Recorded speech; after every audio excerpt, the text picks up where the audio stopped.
1986's Top Gun is the quintessential action love story of the 80s, featuring the high-flying, risk-taking Maverick, the cooled as ice Iceman, and the tragic story of Goose.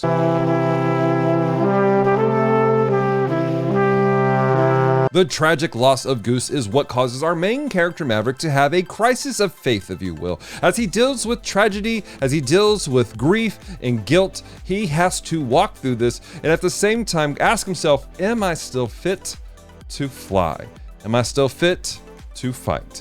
And this, my friends, is the story of the 80s that people look to on a regular basis when they think about amazing action flicks. But I want to focus on this issue of dealing with grief, dealing with guilt, and trying to move past that. Because like it or not, we all deal with tragedy, we all deal with grief, we all deal with some sort of guilt at some point in time. How do we move past it? How do we grow? What holds us back from taking our next step? Today on Geek Devotions, we're talking about that, Top Gun, and the start of Red, White, and Geek.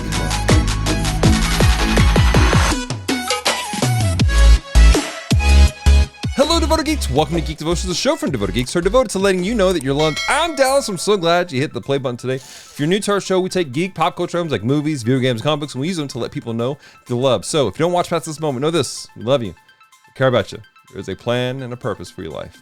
Don't give up. As I said in my intro, this is the start of Red, White, and Geek Month, where we're taking a look at patriotic movies and games and comic books and stuff all month long. Why? Because, well, right here stateside, because we're Americans here, we're in between this time frame of Memorial Day, where we take time to honor the men and women who have died for our country, and the independence of our country called Independence Day. So that's what we're doing. Now, for those of you who are in Canada, and I know you guys are watching, our Australian friends, and I think we have some people in India and a couple other countries. Hey, if you're in a different country right now, leave a comment and let me know where you're watching us from.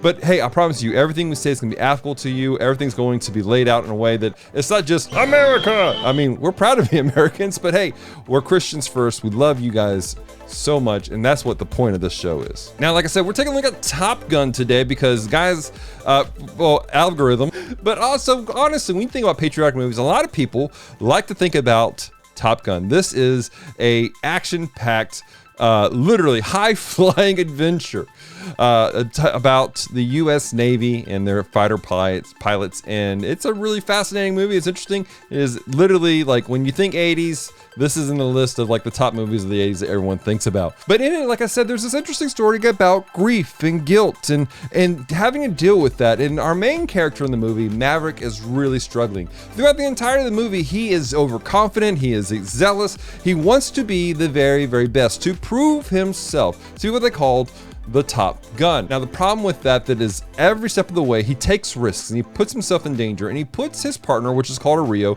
in danger every single time. And at one point, he apologizes to Goose, his Rio, and says, "Hey, look, man, I'm going to do my best not to do this ever again." Right? He's going to take care of him. Why? Because they developed there's a family relationship. They're like brothers in a real sense during this time frame. And during one training mission, an accident takes place. An accident that was unavoidable. And unfortunately, Goose dies. But because everything led up to the situation, Maverick is left with guilt. He's left with grief, but compounded with guilt. Could he have done something differently? Is it his fault that his best friend has died? Is it his fault that his best friend's wife and child will no longer see him again? And this eats away at him, and he begins to second guess himself when he's in the air, and he begins to really struggle to accomplish what he has. And in amid this turmoil, amid of everything else, he begins to isolate himself. He begins to remove himself from people, refusing to listen to his leaders, refusing to listen to people who genuinely love him and care about him. This isolation, guys, is a dangerous place. We all, every one of us, will deal with grief and tragedy at some point in time. Every one of us will deal with guilt at some point in time, and it will eat away at us, and we have to learn how to deal with it. For some of us, it could be a sudden shift in your family dynamic that has tragically taken place. Maybe a loved one has died. Maybe you've suddenly lost your job. Maybe there's certain financial issues that have suddenly struck in you and your family, and you are struggling as an individual. And when we begin to struggle, When we begin to doubt and we have fears, we begin to question what we're doing and our next steps, sometimes we have a tendency to isolate ourselves, which is terrible.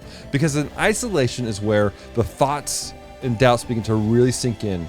And we begin to stop listening to the voices of wisdom and reason and those who love us and care about us, trying to help us. In the movie, Maverick goes to one of his mentors, the famous Viper, who incidentally also flew with Maverick's dad. And he's asking him for some advice, sort of. It is, but it's not. It's kind of a weird thing. It's a dude guy. They're being dudes. They're being men. Don't know why I said that. Amid the conversation, Viper says something really profound to Maverick. And it's simply this: you got two options, my man. You can quit, and nobody would blame you. Nobody would doubt you. It's understandable. You've been through some amazing, terrible things that would break anybody. Nobody would blame you for walking away. Or you can get back up and get back on the plane and fly. You can continue to do what you were doing. Every fighter pilot, I'm summarizing the statement here, has to do two things when they get up in the air. They have to analyze and make decisions as they adjust, as they go through what they're going through. They learn from what they've done, they learn from what they've seen, and they move forward. And so he's faced with two options: quit or move forward. Quit and just stay where you're at, which again, nobody would be angry about that because it's understandable what you've been through. Or you can get back out there and fly again. You can take what you've learned and move forward. Do better. Do something different, but better. Those are your two options. The thing that stands away of somebody accomplishing this, though, is pride. Pride causes us to not listen to the people who are trying to speak life into us. Pride causes us to listen to the voices saying you're worthless, you're not loved, you can't do these things. There's this passage in the scriptures that says this, Proverbs 11 verse 2. When pride comes, then comes disgrace, but with the humble is wisdom. In this verse, it lays it out very clearly. When pride comes disgrace. Now, what does that mean? What does that mean with pride comes disgrace? That means that in the pridefulness that Maverick had, he just thought over and over, it was my fault. I had complete control of the situation. This is my fault. But it wasn't. And in fact, the pride was even causing him to back away from the wisdom of the other individuals. It kept him from listening to those who loved him. It wasn't until Maverick humbled himself and listened to Viper, listened to the wisdom that was given to him, that he was able to get back out there and do stuff. But even still, even listening, getting back out there, he had to make a decision of what he was going to do. Amid the final fight, he's going in to rescue Iceman, and he's in a terrible situation, and fear and doubt begins to rise up in him. And he had a choice to back away or press forward. Just because you've made the decision to humble yourself and listen to wisdom doesn't mean that you are free from having to face other fears and doubts down the road. Rather, you continue to walk in humility, going, you know what? We're going to press through.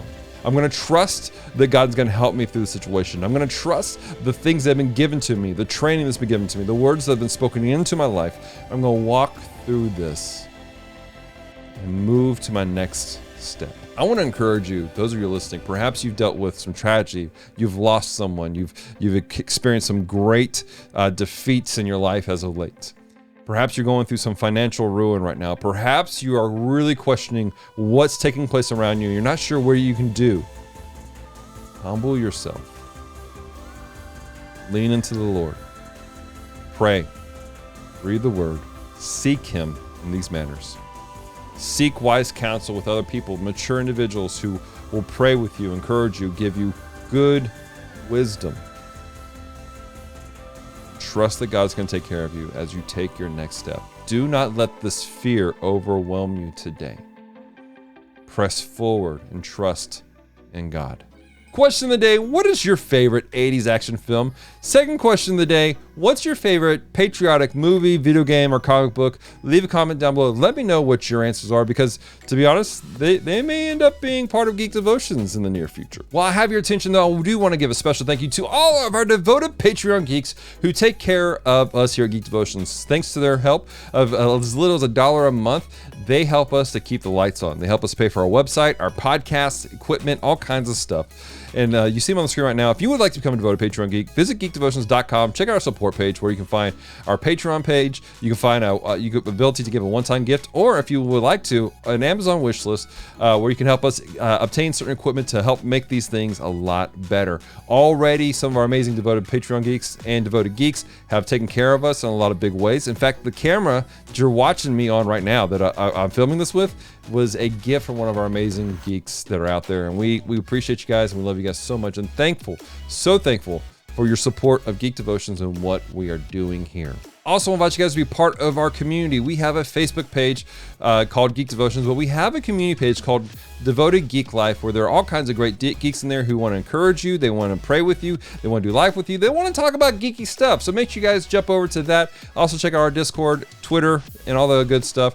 And don't forget, we have a Twitch channel where you guys can hang out with us live when we stream and talk with us and laugh and do live. So yeah, be part of the community. I'm pretty sure that's all the announcements I have for you guys, other than the fact that we have today in the Devoted Geek Life a special competition taking place that just started today. In fact, the rules are in the page today, so you might want to go check that out. It's a cooking competition. Come check it out. It's going to be a lot of fun. Until next time, stay devoted. Peace and love.